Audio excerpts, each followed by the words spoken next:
Hey guys, selamat pagi. Sekarang hari Rabu, jadi aku ke kantor. Seperti yang kalian lihat, suasana semakin gelap ya kan, pagi-pagi begini. Ya memang begitu kalau di Amerika. Jadi kalau musim-musim panas gitu, dia jam 4:30, jam 5 tuh udah mulai terang. Tapi kalau udah mulai memasuki winter, matahari ini baru muncul sekarang, padahal jam 7:30 pagi. Kalau di Indonesia udah panas banget kan 7:30 di Jakarta. Dan matahari tenggelam tuh bisa jam 4:30 gitu. Jadi hari itu sangat pendek kalau di bulan-bulan winter begitu. Lupa tadi ngerekam. Aku barusan beli kopi, terus ditanya mau kasih tip berapa.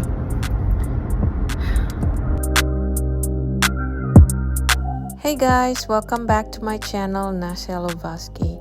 Hari ini aku mau cerita tentang betapa mahalnya tinggal di sini. Dari awal gajian sampai kehidupan sehari-hari, pengeluaran itu sangat besar.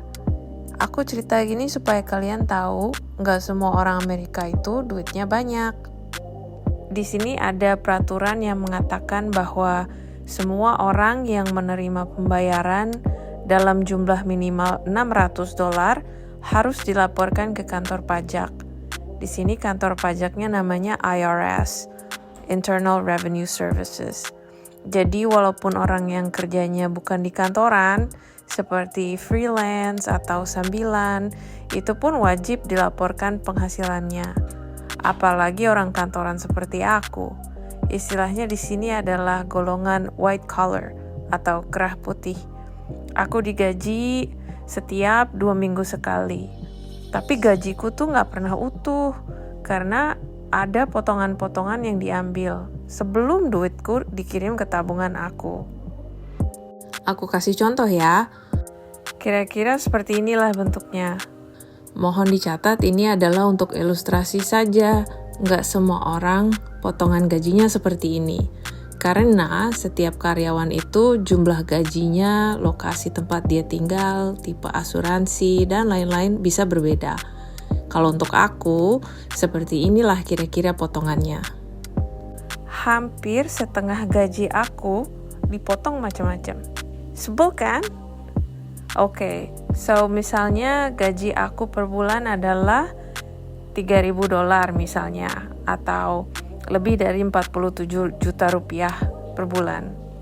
Nah, tunggu dulu nih, jangan kagum-kagum dulu ya teman-teman, karena memang kalau duit segini di Indonesia gede banget. Tapi tunggu dulu, jangan lupa kalau aku tuh tinggal di New Jersey, Amerika Serikat. Nih, aku kasih rinciannya ya. Potongan pertama, hampir 8% itu untuk bayar asuransi. Asuransi ini termasuk medical, dental, and vision. Sebetulnya ya bisa aja aku nggak ngambil asuransi. Tapi kalau sakit di sini dan nggak punya asuransi, wah, berabe. Luar biasa mahalnya ongkos kesehatan di sini. Kemudian potongan yang kedua, pajak pemerintah. Di sini ada 2 tipe pajak. Pajak federal atau nasional, and state tax. Karena aku kan tinggalnya di New Jersey, pajaknya memang termasuk besar dibanding state-state lain seperti Pennsylvania, North Carolina, dan lain sebagainya. Dan potongan yang terakhir ini adalah biaya hari tua.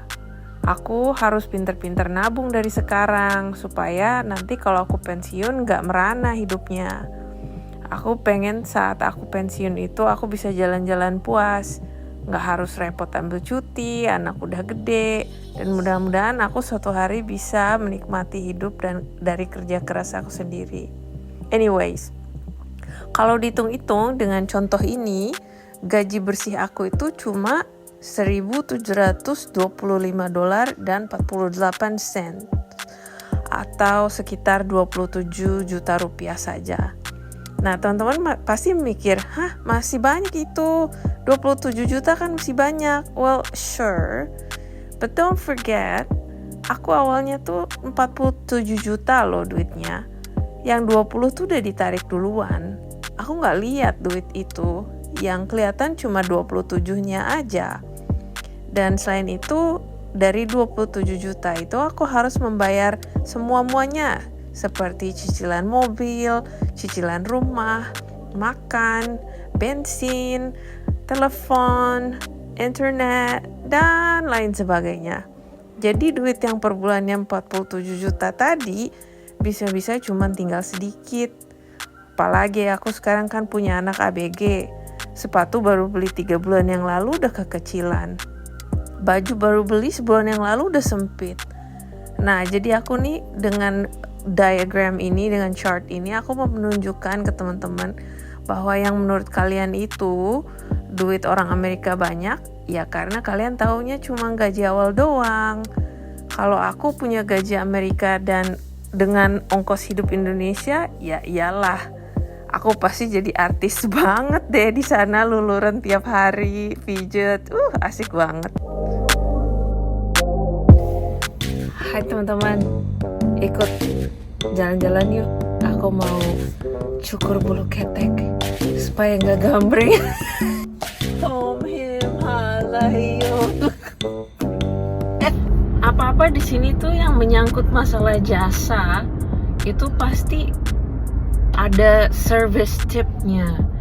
Maksudnya kayak kita kasih duit tips ke pekerja-pekerja tersebut. Misalnya kalau kita ke restoran kan ada pelayannya tuh. Nah, itu kita kasih tip juga. Atau misalnya kayak aku nih mau ke salon gitu. Nah, aku harus nggak cuman bayar servisnya, tapi bayar orangnya juga. Ya memang di sini sih dibilangnya nggak required gitu, nggak diharuskan, tapi ethically di sini tuh harus bayar tip, dan tip itu tuh bisa antara minimal banget itu 15%. Yang rata-rata ngasih tip itu kayak 20% gitu. Yang normalnya, come on man, iya, yang wajarnya itu sih 18-20%. Ya, jadi ya mikir aja kalian, misalnya ke restoran katakan $100. Kita bayar nggak cuma $100 bayar ke restorannya, tapi $20 kita bayar ke pelayannya gitu. Misalnya nih aku potong rambut $60 gitu kan, karena termasuk cuci, potong, blow dry gitu. Nah, begitu udah selesai aku makasihnya aku selipin $20. Jadi bukannya bayar $60, $80 gitu. Dan gak cuman pekerja kayak salon atau restoran aja, banyak juga yang lain-lainnya. Misalnya kita manggil tukang mau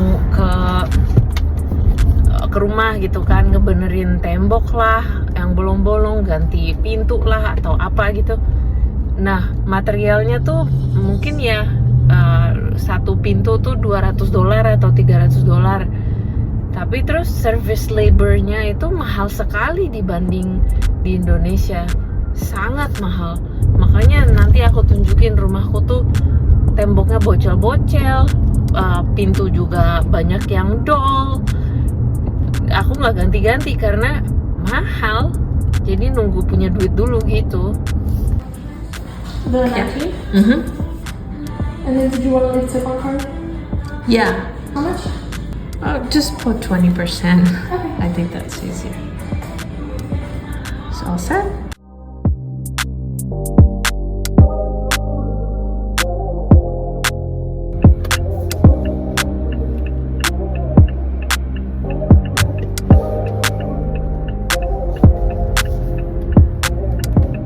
Hai teman-teman, aku lagi mau jemput belanjaan aku.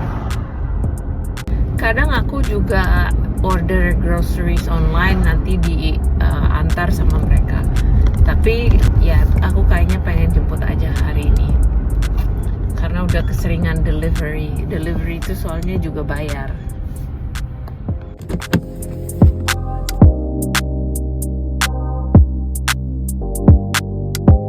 Si pembelanja ini namanya personal shopper. Dia juga dapat tip.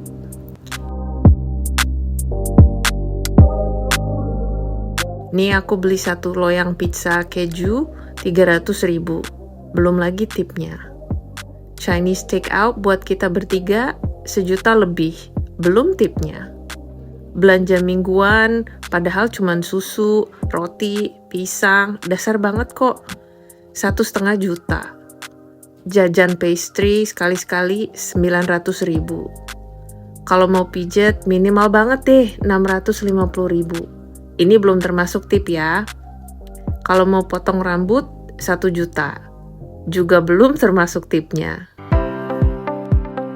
Inilah kenapa aku tuh sukanya di rumah aja. Bikin kopi sendiri, masak sendiri.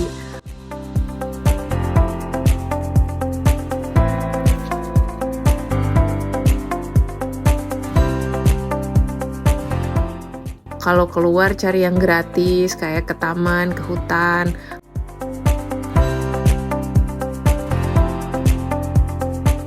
Atau ke toko buku, yang nggak beli, numpang baca aja.